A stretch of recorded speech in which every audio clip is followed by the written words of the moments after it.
Our guest is Paula Byrne, whose analysis of using statins for primary prevention of cardiovascular events reminds clinicians of the need both to engage in shared decision-making with their patients and to keep a healthy skepticism about statistical confidence intervals. Dr. Byrne's essay in the BMJ sums up her graduate work, described in a footnote as, quote, examining the boundaries of appropriate use of medicine and overuse in the context of statins in primary prevention, end quote. She is a health services researcher. This work was done while she was a Sphere Scholar at the National University of Ireland at Galway. Welcome to Clinical Conversations, Dr. Byrne. Thanks very much, Joe. So is it fair to say that you've taken your PhD on the question of using statins for primary prevention? And if so, how did that question come to attract your interest? Overall, I wanted to look at the issue of medicalization, how medicine has encroached in more and more areas of our life. And I wanted to find an example of somewhere that there had been a large increase in the use of a particular medicine. So statins fulfilled that criteria for me. And I wanted to look at the subject from various different angles because I think in health research, sometimes we're guilty of just looking at things from one particular angle. And I feel that there are many pieces to the jigsaw that need to be put together on probably most questions. So your introduction notes that statins rank at the top of the list of drugs prescribed worldwide with an estimated market value of approaching $1 trillion. That's trillion with a T. Or $1,000 billion, which is a lot of money, no matter. Quite a bit of money, yeah. And in the context of healthcare resources that are always overstretched, I think that is an important context. And so your essay in the BMJ was really a summation of your work in this area, and your work included 3 meta-analyses, I think, of other work. Yes, so it was based largely on 3 published papers that we have done. The first question that we thought we needed to ask was, who is actually using statins and why are they using them? And this analysis was published in the BMJ Open last year. So we took a database in Ireland called TILDA, which is the Irish Longitudinal Study on Aging. And we found out that of this group of over 50s who are representative of community dwelling adults, they're not particularly sick people, about 30% of over 50s in total were using statins. But of that 30%, almost 2/3 fell into the primary prevention category. And we concentrated on primary prevention, which is when somebody has not had a cardiovascular event and they're taking statins to prevent a potential event in the future. So the vast majority of statin users in Ireland and in other countries, we think, are using them for primary prevention. And particularly in women, of the women who are taking statins, almost 3/4 were taking them for primary prevention. So obviously, if that large proportion of people are in the primary prevention category, we need to be very sure about what we're doing and why we're prescribing for that group. I was struck by the fact that almost 3/4 of the women were in the category of use for primary prevention, and just over half the men. So there's a kind of a favoring or disfavoring of women in this, depending on your point of view. And that's a kind of cultural indicator, isn't it, as to how these statins are being used?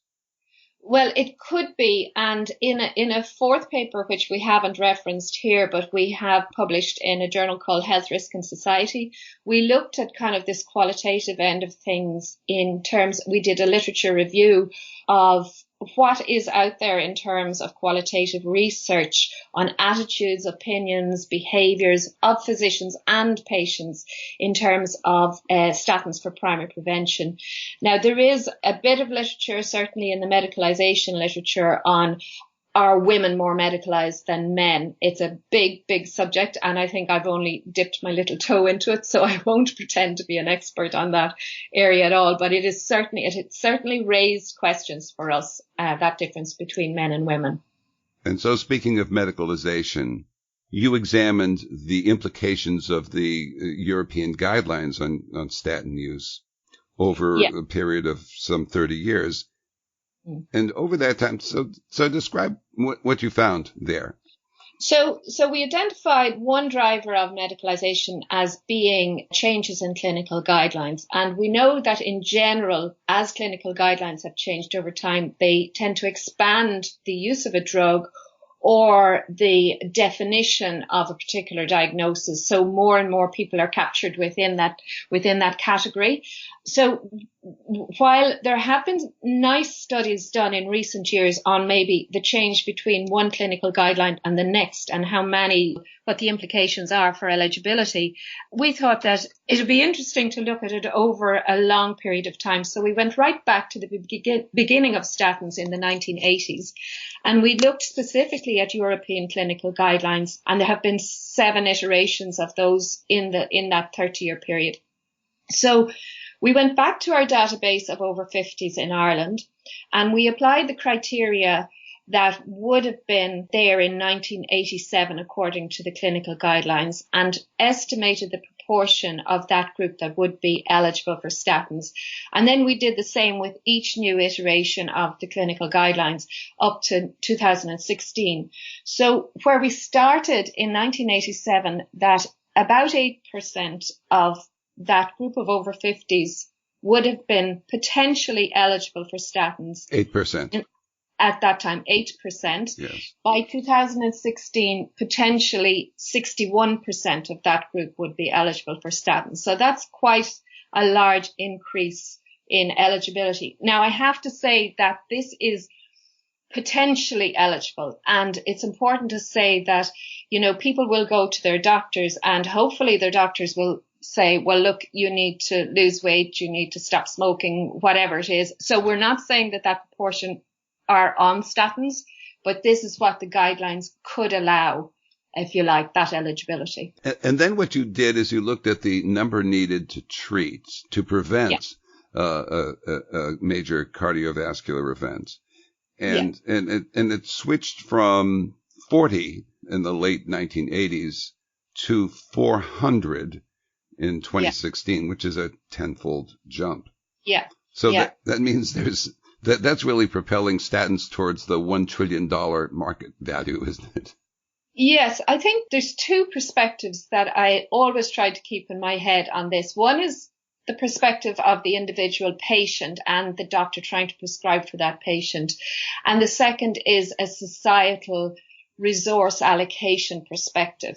So if you think of it as an individual, and if I said to you, Joe, I want to give you a medicine for the rest of your life, is it acceptable to you that, of 40 people that I give this medicine to, one will benefit? And you might say, yeah, that's, okay odds, I'll take that. And then how would you feel if I said to you, I'm giving you this medicine, Joe, of 400 people that take the medicine, one will benefit? You probably would have a slightly different value on that. And then from the point of view of society and reimbursement of drugs, and as I've already said, overstretched healthcare budgets, are we really getting the bang from our buck in spending, if on low risk people in particular? Could we spend that money better? I always think I have a neighbour up the road who has leg ulcers, and an elderly lady, and she can't get her leg ulcers dressed more than once a week, and she probably needs them dressed 2 or 3 times a week. So is it fair to be reimbursing a low risk person with statins and not dressing my neighbour's leg ulcer? Yes. So your thesis, I guess, is that according to the available data, the statins are most effective among those at highest risk. But in general, the lower the risk, the lower the benefit, right? The lower the risk, the lower the absolute benefit. So to explain that, if I get a clinical trial that tells me there is a risk reduction in some outcome of, say, 30%, okay, which would be quite good. If I say there's a reduction in risk of major coronary events if you take statins of 30%. Now, if I'm a low risk woman, if my overall baseline risk, which should be calculated according to my gender, my weight, my age, my smoking status, my blood pressure, perhaps my total cholesterol, and there are different methods of assessing somebody's baseline risk. Supposing my risk is 3%, and you tell me taking statins is going to reduce my risk by 30%. Well, 30% of 3% is 1%.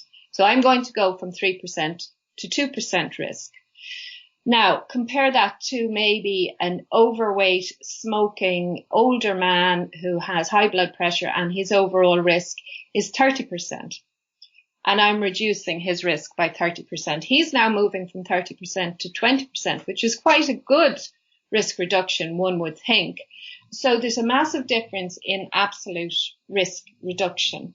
And I think that patients' own values have to be considered in that, because what you might consider is a good risk reduction, I might not. And I might not think it's worth taking a medicine for life to take that risk reduction.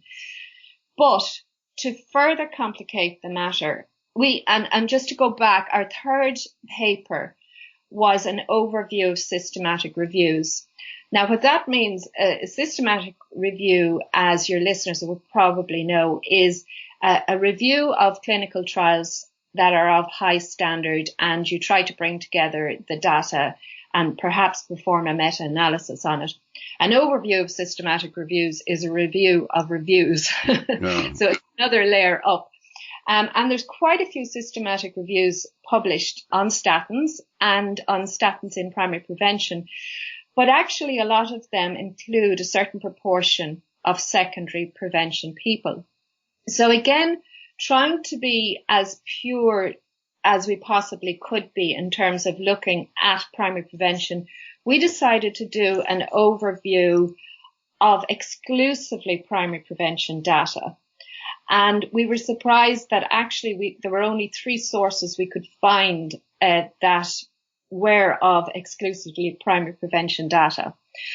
Now, when we looked at the results of this, we found that while the reported results were, there were, say, 5 or 6 different outcomes reported. So, for example, all-cause mortality, vascular death, non-vascular death, etc. And while overall the results reported were what we call statistically significant, when you broke these down by baseline risk profile, you found a lot of the results were not statistically significant.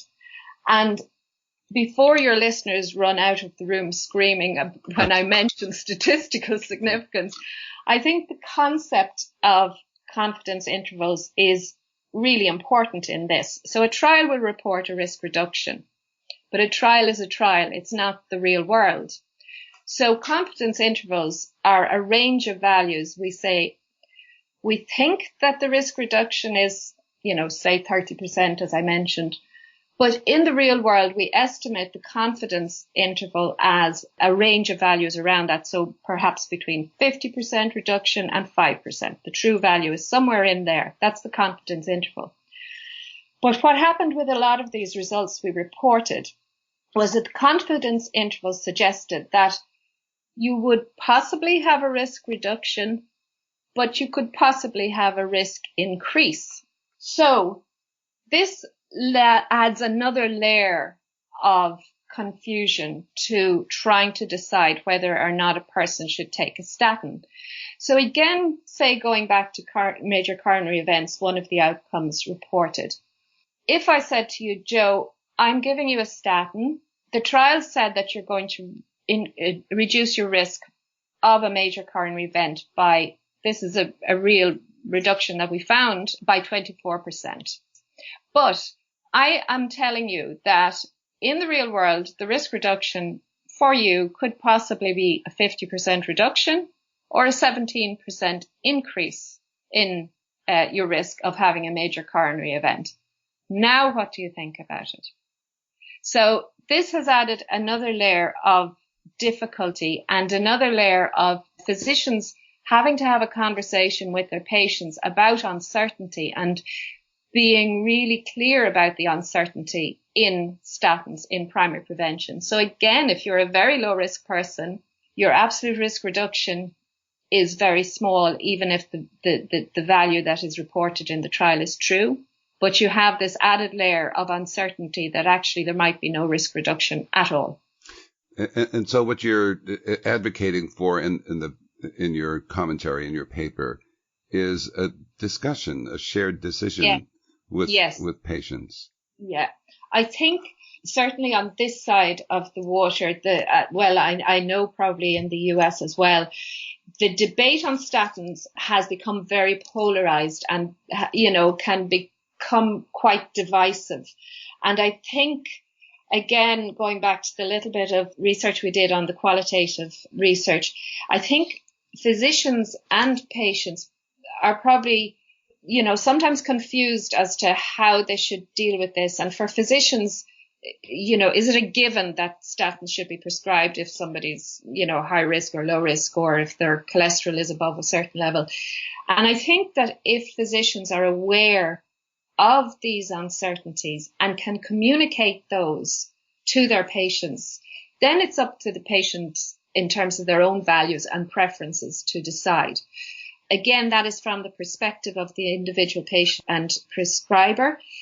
From a societal perspective, I would say we need to have a conversation about what constitutes low value care and waste. And I know that you had a very nice study published in the US recently on waste in healthcare spending. And I had a look at that, and the analysis suggests that in the US, somewhere between 75 and 101 billion in spending constitutes overtreatment and low value care, part of which is low value medication use. Now, can we get at that waste? Is there some way that we could identify it and cut it out? So that's from the societal perspective. So let me ask you, Dr. Byrne, what do you hope that people will do, say, next week that they weren't doing this week, having read your paper?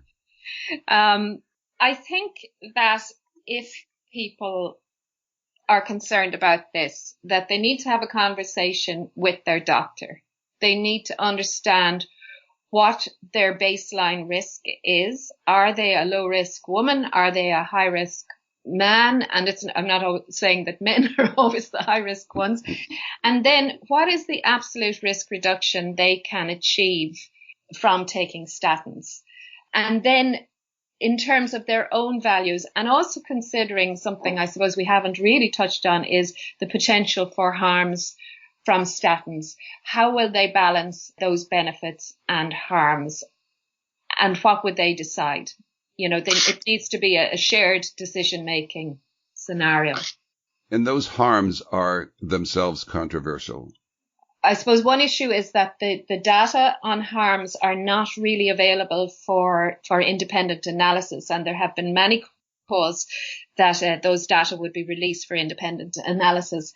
So while the estimates from studies, say for example from the CTT, the Cholesterol Treatment Trialist Group, would say that if you treat 10,000 people for 5 years, you're going to get 5 cases of myopathy, you're going to get 50 to 100 new cases of diabetes and 5 to 10 cases of hemorrhagic strokes.